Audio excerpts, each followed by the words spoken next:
a escuchar a Bruckner y aunque ya les he platicado mucho de Bruckner, hoy vamos a escuchar su sinfonía que junto con las 7 seguramente es la más popular, que es la número 4 con sobrenombre de Romántica.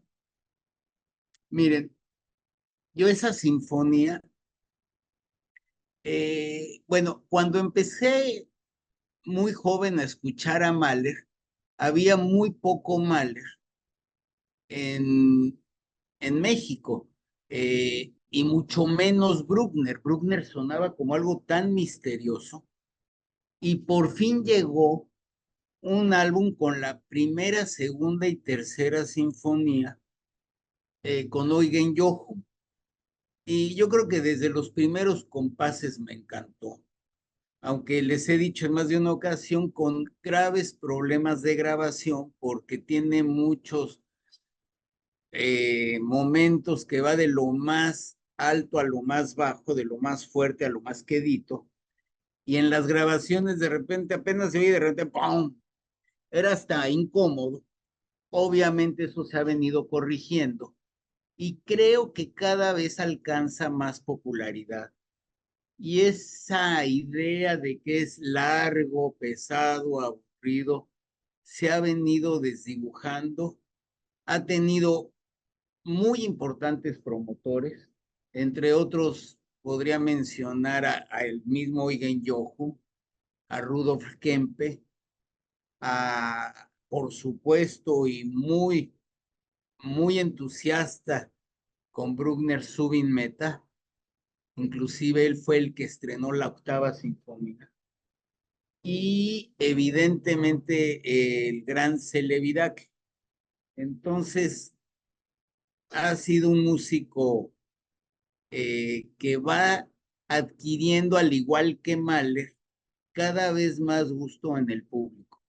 Todavía no sé de alguna, así como ha habido varios festivales en donde tocan prácticamente no solo las sinfonías, sino toda la obra, que aparte de las sinfonías es corta, más son los ciclos de canciones, creo que un cuarteto para cuerdas de Mahler. Además de las 9 sinfonías, la novena inconclusa de Bruckner tiene misa y el famoso Te Deum, y no mucho más. Estaba leyendo yo de Bruckner que dentro, o sea, y es verdad, hay como una contradicción entre su música y su carácter. Ahora, y los que ya conocemos un poco su música, pues es música grandiosa, religiosa, enorme, que nos lleva a mundos extraordinarios. Y él era un hombre, yo diría casi ingenuo, sencillo, humilde, no como si usa muy mal la palabra humilde, no quiere decir que no tenga dinero, humilde quiere decir que no es soberbio. Entonces, como un hombre, todo lo contrario de soberbio, sino humilde en su acepción correcta. Y eh, ahorita me acabo de enterar de un dato que tal vez justifica tanta inseguridad aparentemente musical, lo que lo lleva a corregir N veces cada una de sus sinfonías. Y para acabarla de amolar, el crítico más influyente de su época, el checo Edward Hanslick, le tenía especial tirria, inclusive se burlaba de él y era gran admirador de Brahms. Y por otro lado, cuando le da un premio, ni más ni menos que el archiduque, y le dice que qué desearía, dice, nada más que Hanslick no haga críticas tan ácidas. Lo que pasa es que yo sabía que era soltero, que fue solterón toda su vida, pero lo que no sabía es que se le declaró a muchas mujeres y todas lo rechazaron, pobrecito. Pues eso evidentemente genera inseguridad. Muere a los 72 años, sus fechas son de 1824 a 1896. Para ubicarlos musicalmente, en 1813 nacen Verdi y Wagner. En 1833, poco después, nace Brahms. O sea, está en pleno periodo romántico más que posromántico. Tchaikovsky es hasta 1840 y Mahler, uno de sus grandísimos admiradores, es hasta 1860 y eh, muere en 1896. Al año siguiente muere Brahms. Eh,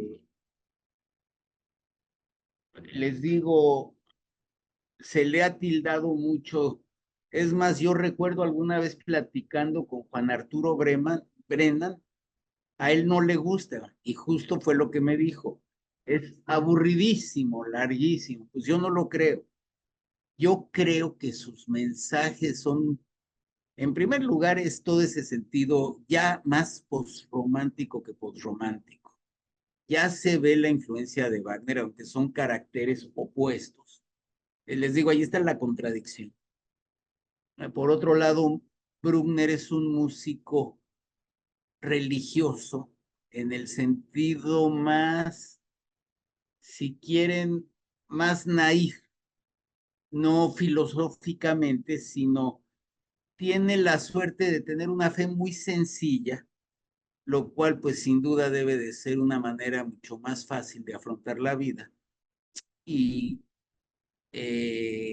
está totalmente convencido de la creencia religiosa y se vuelve un hombre muy pacífico, les digo, un poco inseguro, muy exitoso, que yo sepa no tiene penurias económicas y además quizá el mejor organista de su época, muy ligado con el bellísimo convento cerca de Linz, donde ahora está enterrado, que es San Florian. En los documentales que vienen las sinfonías de Celibidache, allí aparece San Florian y bueno, es como el barroco alemán bellísimo, muy, muy bello. Entonces, la sinfonía romántica, les digo, quizá dentro de, después de las tres primeras, la tercera dedicada a Wagner, la cuarta, la romántica, es muy brillante. Yo recuerdo cómo no se me despegaba el estribillo del principio de la sinfonía. Ahorita les voy a enseñar dónde lo traía yo, como no sé si les ha pasado que de repente durante un tiempo traen una melodía muy metida todo el tiempo. Así me pasaba con los primeros metalazos, vamos a decir, el heavy metal de Bruckner. Ahora, voy a dar la clase con, les decía yo la vez pasada, con quien muy probablemente hoy es mi director favorito, que es Franz Welser Most. Bueno, les platico un poco de su biografía y de lo que viene Welser. Hoy va a ser con su orquesta que ha estado los últimos veintitantos años, que es la Orquesta Sinfónica de Cleveland, que yo creo que la ha llevado al primer lugar en calidad de las orquestas estadounidenses hoy en día, que Gustavo Dudamel y John Williams son los amos de la música gringa, pues realmente deja bastante que desear. Sin embargo, ya Dudamel está en Los Ángeles, ya no le bastó, ahora está en Nueva York, pero sigue mandando en Los Ángeles, tristemente para mi gusto, claro, acuérdense que todo esto es muy subjetivo. Por cierto, si recuerdan, todavía estábamos, no, yo creo que ya eran clases virtuales. Hace, ¿qué será? 6, 7 años vino a México justamente la Sinfónica de o Filarmónica de Los Ángeles con Dudamel a tocar la cuarta de Bruckner. Lo más halagador que puedo decir es que fue sin pena, pero que yo recuerde que haya sido un concierto memorable, francamente. Eh, y aparte de esa vez, pues no recuerdo haberla escuchado en vivo alguna otra vez, aunque sí dentro de las sinfonías de Bruckner es de las que más he escuchado. Y van a ver por qué es bellísimo. Bueno, Franz Welser Most, les platico. Actualmente tiene 63 años, nace en Viena, es exigente y ha llevado a la orquesta de Cleveland, no lo digo únicamente yo, lo dicen los críticos, al nivel más alto de las orquestas norteamericanas, bueno, estadounidense. Eh, Digo, compitiendo con orquestas como Los Ángeles y Nueva York y Filadelfia y Chicago aparte.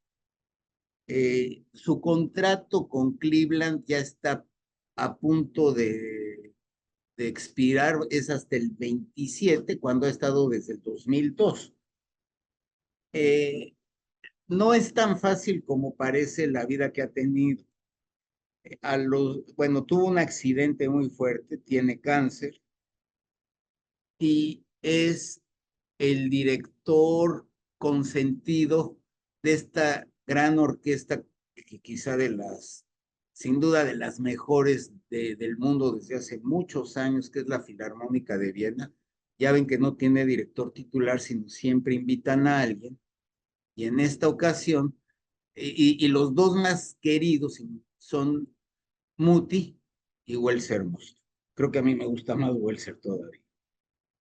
Eh, no está en redes sociales, no es su tipo, no es protagónico, es lo opuesto a un Bernstein en ese aspecto, en cuanto a su manera de dirigir. Eh, Él dice que la música ha aumentado enormemente el repertorio de la Filarmónica de Cleveland. Acuérdense, esa orquesta la hace grande uno de los directores judíos emigrados de Hungría en la guerra, que es George Sell, y sigue con una calidad enorme después con Lorin Maazel. Y obviamente ha habido otros, y ahora con Welser Most, el director artístico dice, ¿y ahora cómo voy a llenar ese hueco? No tengo la menor idea. Eh, Dice que quiere retirarse en el pináculo de sus posibilidades. Su nombre ya ven que llama la atención, que tiene como un guión en medio. Es que se cambia él es de un lugar Wells, y de ahí le quiso poner el Welser, para que sepan que es de ahí, un pueblo chiquito cerca de Linz, en Austria. Empezó queriendo ser violinista y fue discípulo de una monja, la hermana Gerburga, que era de esas maestras a lo antiguo que daba reglazos en las manos. Y de allí se trasladó a estudiar en Linz pensando en la Filarmónica de Viena. Muy probablemente su afán era llegar a concertino. eh, o sea, primer violín. Pero pues ya ven que estas cosas suceden. En el año de 1978 tiene un accidente de coche del que apenas sobrevive, pero con 3 vértebras rotas y 2 dedos rotos.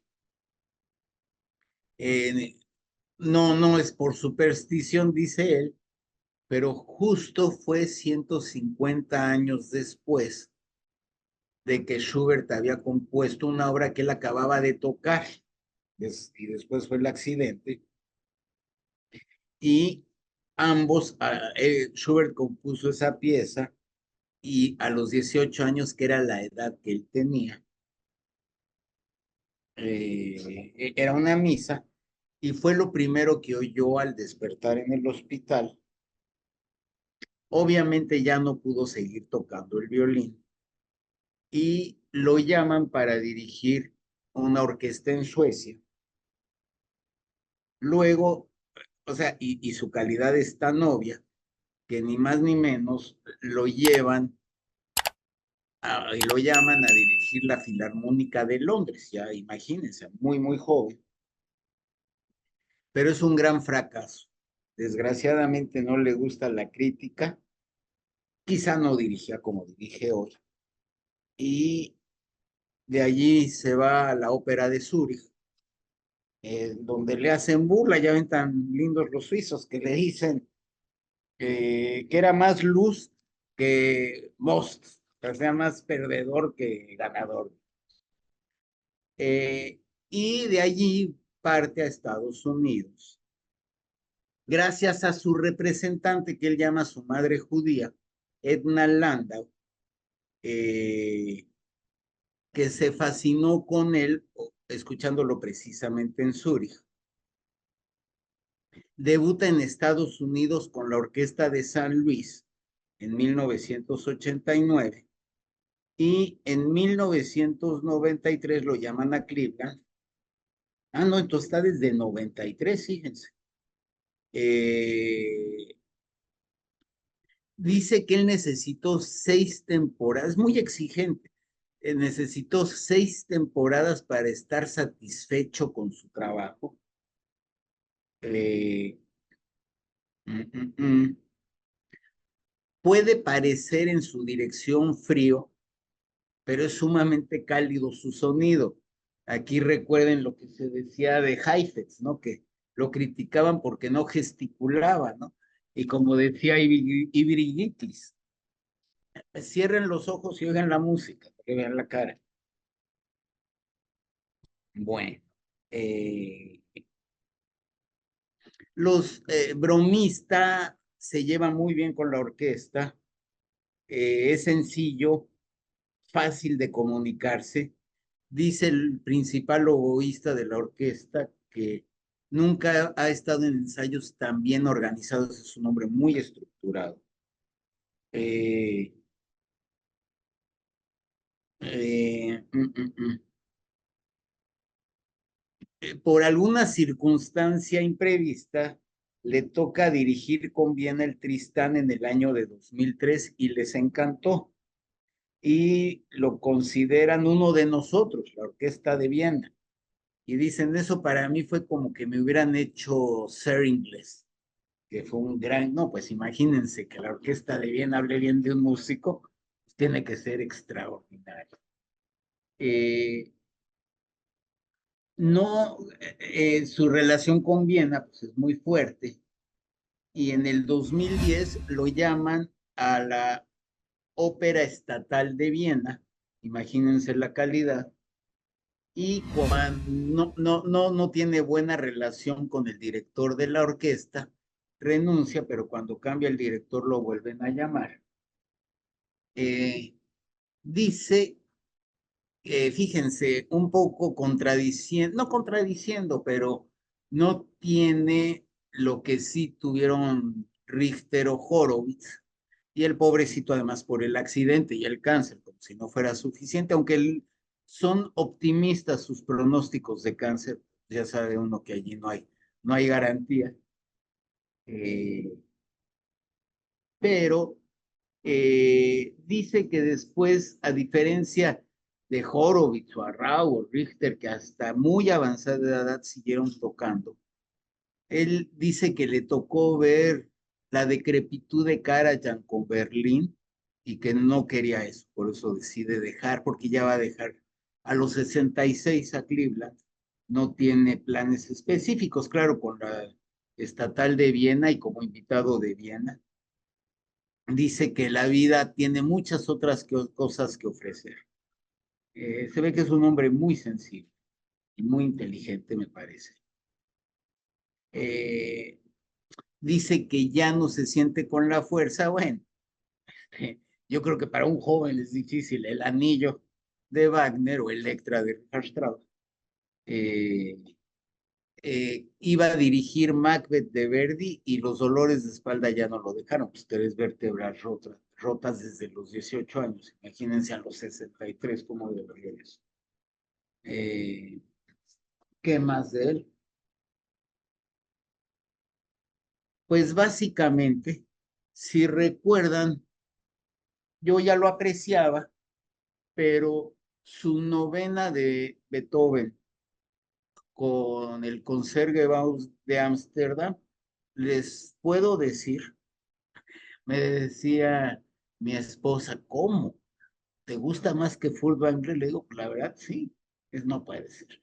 Pues sí, esa novena grabada recientemente con Concertgebouw de Ámsterdam, igual Sermost, me hace pensar en que por algo se sigue tocando la novena, todavía hay algo más que decir en la novena. Bueno, pues no voy a hablar mucho más y sobre todo para que no se nos vaya la luz en la computadora de Esteban. Entonces, vamos a escuchar, tiene 4 movimientos, yo anotaré mis observaciones y luego se las leo.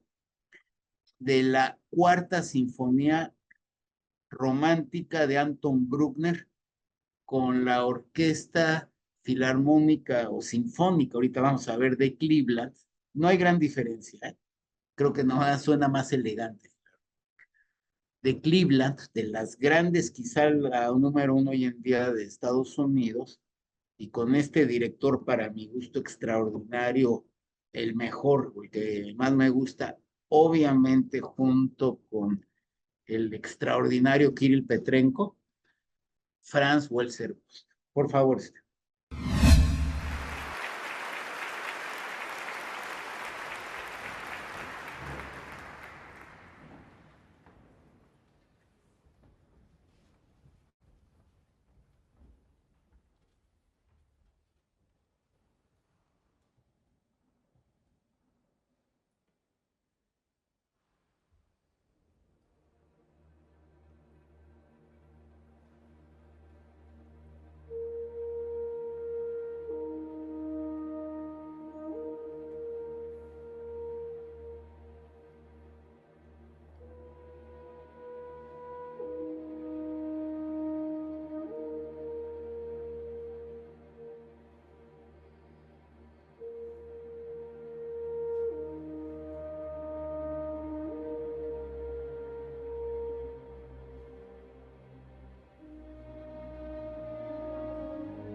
habíamos varios que ya extrañábamos a Bruckner.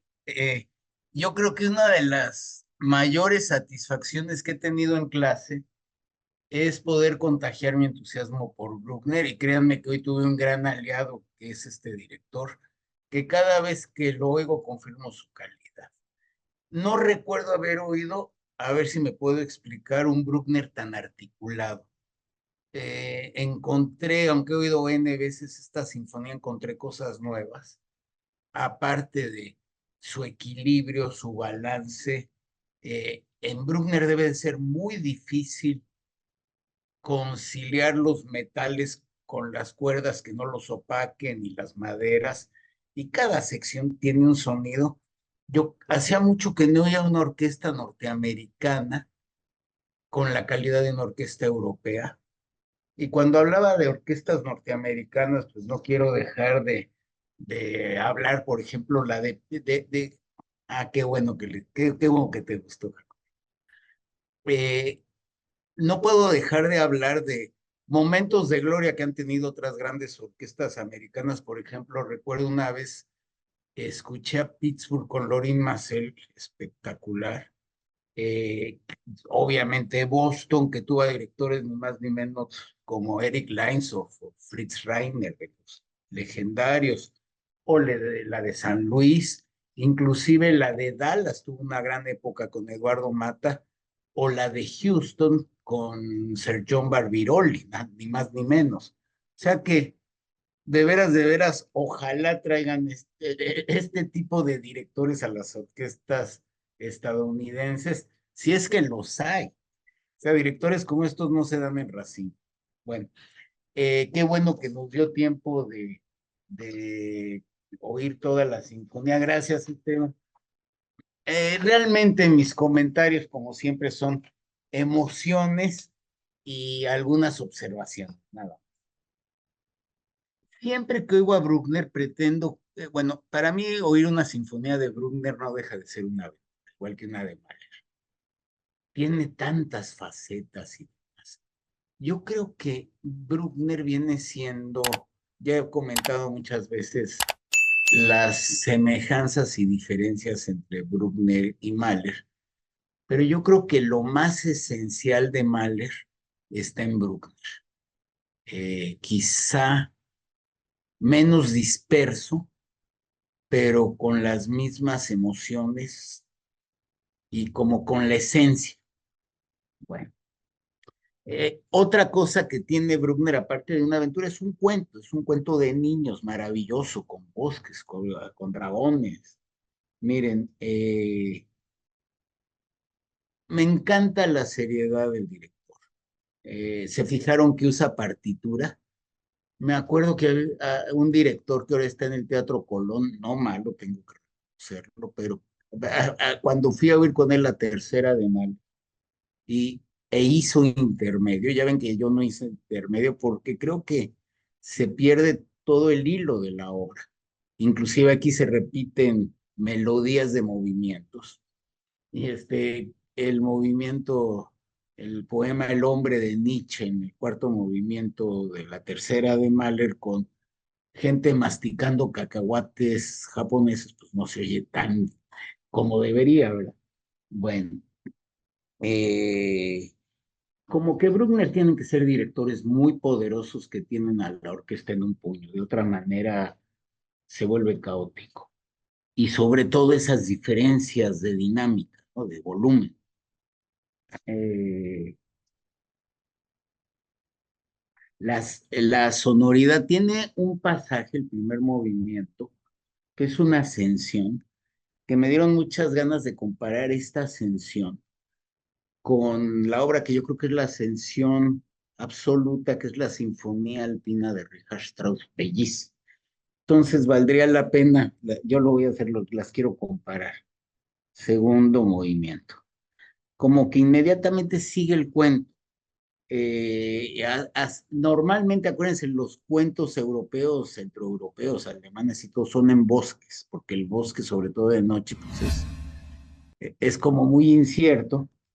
Eh, y algo que me encantó en esta versión son los silencios. Yo creo que los hacía espectaculares, y quizás de lo más difícil que debe de lograr un director.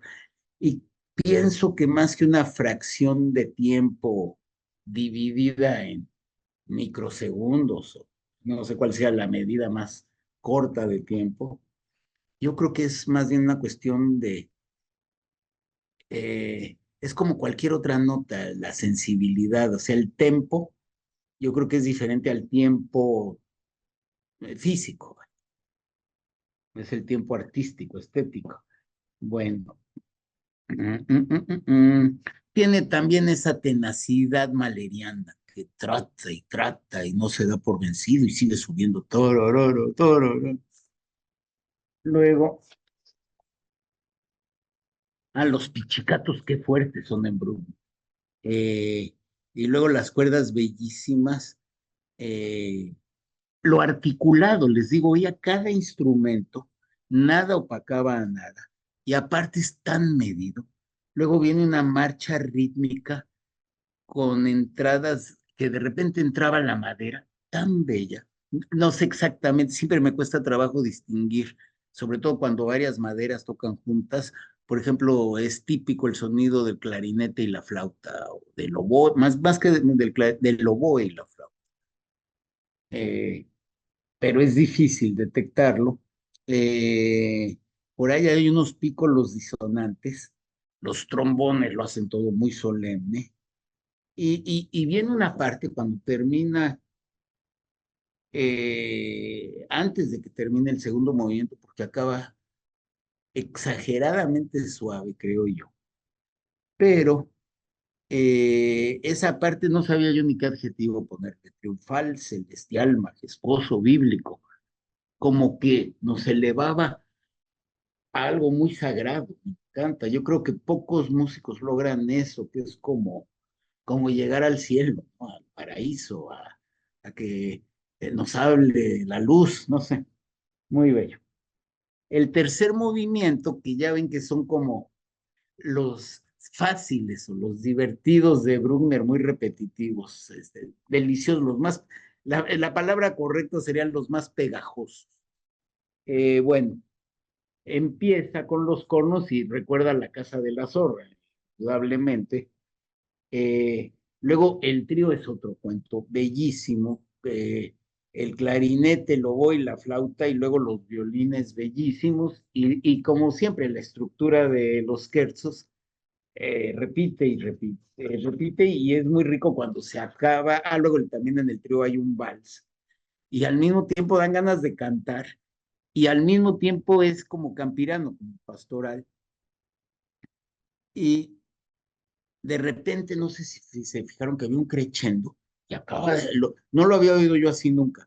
Y Wells Hermoso lo hace, ¡pum! Acaba de golpe, pero como un hachazo. Eh, Luego el golpe va golpeando y descendiendo. Al final, que ya va a terminar, no sé si notaban cada X tiempo y no precisamente, sino de repente los timbales que entraban era una delicia. El cuarto movimiento. Regresa el Bruckner titánico de los grandes bloques como de hielo, de los que desgraciadamente están deshaciendo, que ya nos inundarán. Hagan de cuenta que es el dragón del cuento. Eh, de repente, y creo que es una sola vez, no sé si alguien notó más de una vez, dígame, que sonaron los platillos.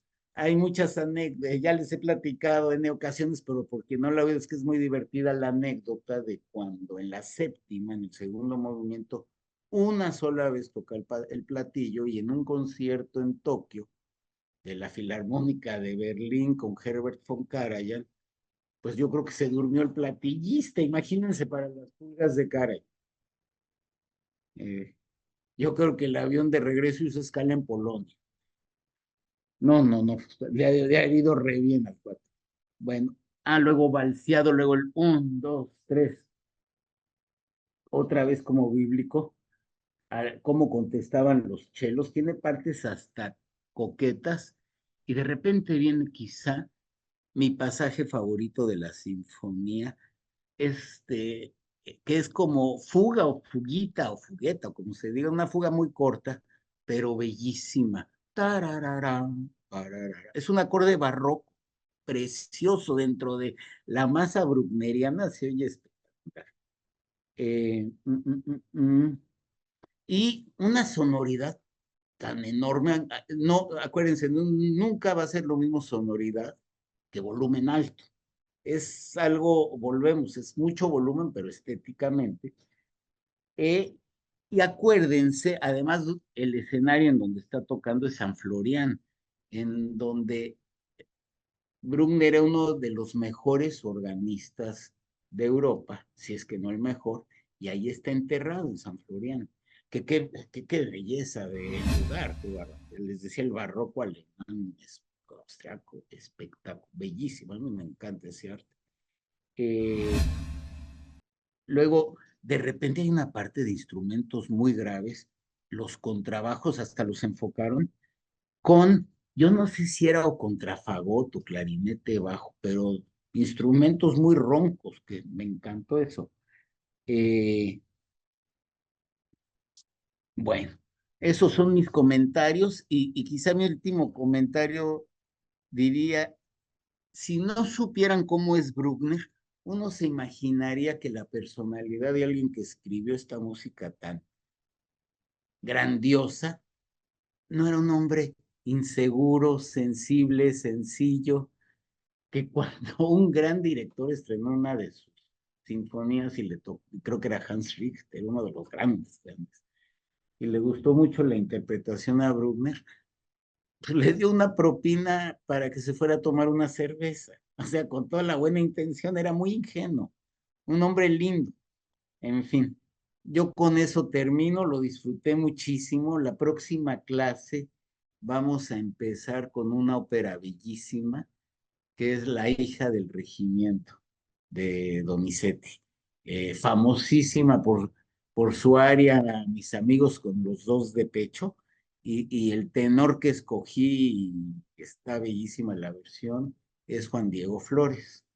Entonces, muchas gracias a mis colaboradores, todo, a pesar de que yo tenía muchos problemas técnicos, que aquí siempre me pasan.